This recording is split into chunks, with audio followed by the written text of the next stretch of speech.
Si vous nous rejoignez à l'instant, mesdames et messieurs, bienvenue ici au restaurant Art Kajazoum à Bastos. C'est de cet espace que nous allons aller à la rencontre de deux jeunes Camerounais qui ont fondé ici à Yaoundé l'école de création de richesse. Il s'agit de Eric Alindou et Didim Nana qui forment les jeunes diplômés ou non, simplement entrepreneurs aux valeurs éthiques, morales, mais surtout au développement de leurs compétences pour de meilleurs rendements dans leurs activités. Voici la présentation de l'école de création de richesse faite par Didim Nana dans la rubrique initiative de ce magazine.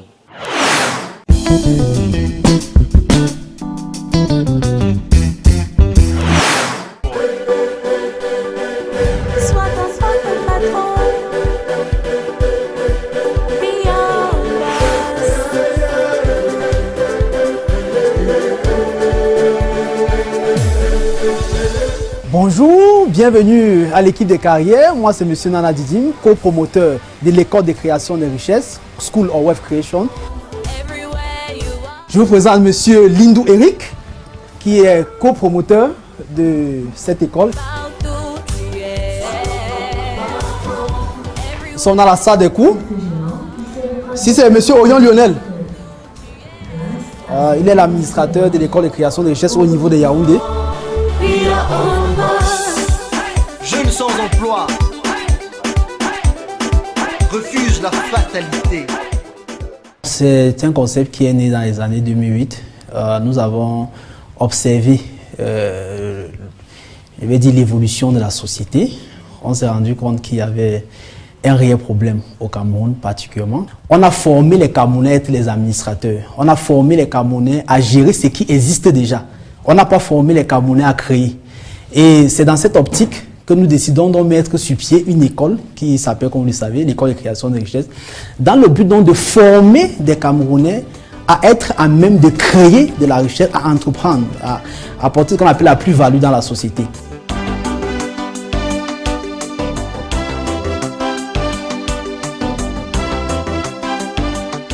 Nous sommes dans l'entrepreneuriat et comme pas d'entrepreneuriat, il y a un principe. La voie de l'entrepreneur n'est pas forcément liée à celle de l'école. Donc, c'est tout le monde, c'est les intellectuels comme les moins intellectuels. Toute personne qui pense qu'au fond de lui habite une géniale idée d'affaires qui peut être concrétisée en entreprise. Moi, je recommande vraiment l'école de création de richesse à tout le monde. Que ce soit quelqu'un qui est déjà une entreprise fixe ou bien qui n'est pas encore de projet d'affaires, parce qu'elle est vraiment une bonne école sur le plan personnel et aussi sur le plan professionnel. Pour moi, venir me former, c'était acquérir, n'est-ce pas, les principes, les stratégies de développement de mon métier. Comment transformer mon talent, le don que j'ai reçu, en activité génératrice de revenus. Beaucoup de gens sont tellement découragés, désespérés. On est habitué à la médiocrité, on ne rêve à rien. On pense toujours que si on n'a pas réussi, c'est à cause d'un tel, c'est parce qu'il s'est passé ci, c'est passé ça. Or, quand on vient là, on comprend que nous sommes nous-mêmes la source de notre succès. S'il y a des jeunes qui cherchent à déclencher en eux le déclic de l'entrepreneuriat, je crois que l'école de création de richesse est vraiment l'une des meilleures.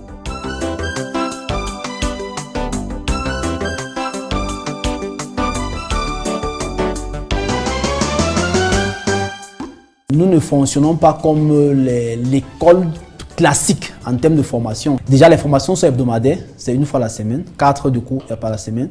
Pourquoi? Parce que nous voulons en fait qu'une fois qu'on a terminé avec un module, que vous ayez au moins une semaine pour entrer directement dans la phase pratique de ce module. Donc, il faudrait que les gens soient transformés après la formation. Donc, en gros, la formation dure en tout 9 mois, puisque c'est en 3 niveaux. Lorsque nous avons terminé dans ce premier niveau qui s'achève avec le marketing et les ventes et l'intelligence financière, nous allons donc maintenant au niveau 2 qui est totalement concentré maintenant sur l'entreprise déjà existante. Donc, ça parle de la trésorerie, ça parle de la comptabilité, ça parle même de la création, les thèmes juridiques en ce qui concerne le rapport entre l'entreprise et le fisc, les choses comme ça en fait. Donc, c'est un peu plus déjà sur l'entreprise existante. Et le niveau 3, donc, c'est la rédaction du business plan. Pour le moment, les cours à Yaoundé se tiennent les samedis de 8h à 12h et à Douala les dimanches de 16h à 20h. C'est une formation qui se doit d'être plus pratique. Nous avons des sorties, ce qu'on appelle les sorties d'entreprise, où nous allons dans une entreprise de la place, nous essayons de visiter, le promoteur nous parle de son expérience, comment il a commencé. Ça permet aux apprenants entrepreneurs ou aux étudiants de pouvoir véritablement côtoyer ce que signifie quitter d'une idée à une entreprise existante. Au jour d'aujourd'hui, l'une des réalisations que nous avons déjà, je vais être honnête, c'est le fait qu'on parle déjà de l'entrepreneuriat partout au Cameroun. Pour nous, c'est une réalisation. Parce qu'il y a quelques années, ce n'était pas le cas. La deuxième réalisation, c'est beaucoup d'étudiants que nous avons qui sont venus ici étant des chômeurs, qui ont aujourd'hui des entreprises, des menuiseries qu'ils ont mis sur pied, des grandes structures qu'ils ont mis sur pied. Il y a même l'État du Cameroun qui est pour nous une réalisation, qui de plus en plus parvient à adopter la vision, le projet que nous avons mis sur pied et qui donne sa collaboration par rapport à cela. Autant le gouvernement peut se mettre dans la formation pour donner l'exemple, autant il est bon que de plus en plus d'initiatives privées se développent et puissent permettre aux Camerounais de se sentir à l'aise en entrepreneuriat parce qu'ils auront été bien formés. Et aujourd'hui, cette école-là que l'entrepreneuriat chrétien a mis sur pied est un exemple. Cette spécificité de l'initiative GEC accompagnée de cette école de création de richesse me semble très intéressante. Et les résultats sont là parce que j'ai eu l'occasion de suivre le témoignage de quelques jeunes apprenants qui sont installés, comme vous le dites. Et il me semble que leur état d'esprit est différent des autres entrepreneurs.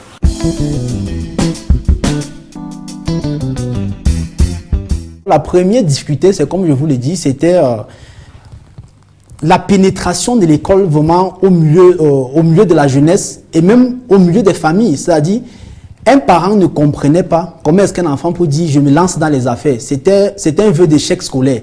La société est riche par des personnes qui créent de la richesse. La société n'est pas riche par l'État. L'État est un régulateur. L'État n'est pas fait pour créer de la richesse. Et plus nous créons des entreprises, plus nous permettons aux uns aux autres de pouvoir être eux-mêmes, ceux qui fréquentent, de pouvoir être des employés dans ces écoles. Donc, l'attente que nous avons des étudiants, comme je l'ai dit, puisque nous ne donnons pas les diplômes, bien qu'il y ait une attestation de fin de formation, mais nous ne mettons pas un accent particulier dessus, puisque nous n'avons pas vocation de permettre à un étudiant d'avoir un diplôme, une attestation de plus dans son parcours, c'est de véritablement être des entrepreneurs au niveau des étudiants. C'est vraiment que demain, d'ici 5, 10, 20 ans, deviennent des personnes qui inspirent plusieurs.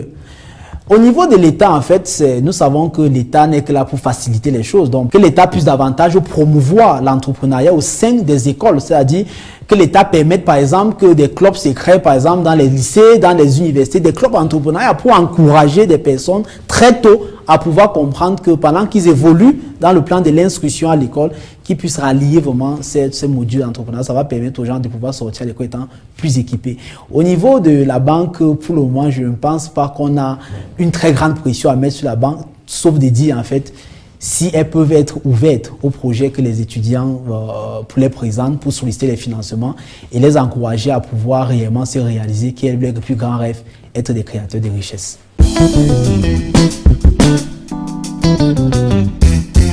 Notre perspective déjà en court terme, c'est de véritablement continuer à former le grand nombre de personnes. À moyen terme, de ces personnes formées, faire sortir des formateurs, puisque nous voulons, la grande mission, c'est de vulgariser l'entrepreneuriat. Mais pour vulgariser l'entrepreneuriat, ce n'est pas un travail, ce n'est pas le travail de 1 à 2 personnes, c'est le travail de plusieurs personnes. Donc, nous comptons déjà former encore le maximum de personnes. Et deuxièmement, prendre le temps de former des formateurs parmi les étudiants qui sortiront de cette école. Et maintenant, à long terme, permettre que cette vision puisse quitter de Douala pour Yaoundé pour atteindre Garoua, Maroua, Bafoussam, Boya, Bamenda et quitter, partir au Gabon, à RCA et partout, puisque nous pensons véritablement que la chose dont l'Afrique a le plus besoin actuellement, je pense sincèrement, au-delà de la démocratie, c'est de bâtir les entrepreneurs.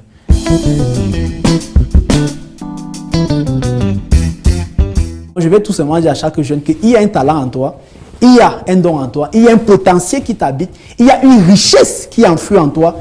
Tu as la responsabilité de convertir et de pouvoir le mettre sur le marché.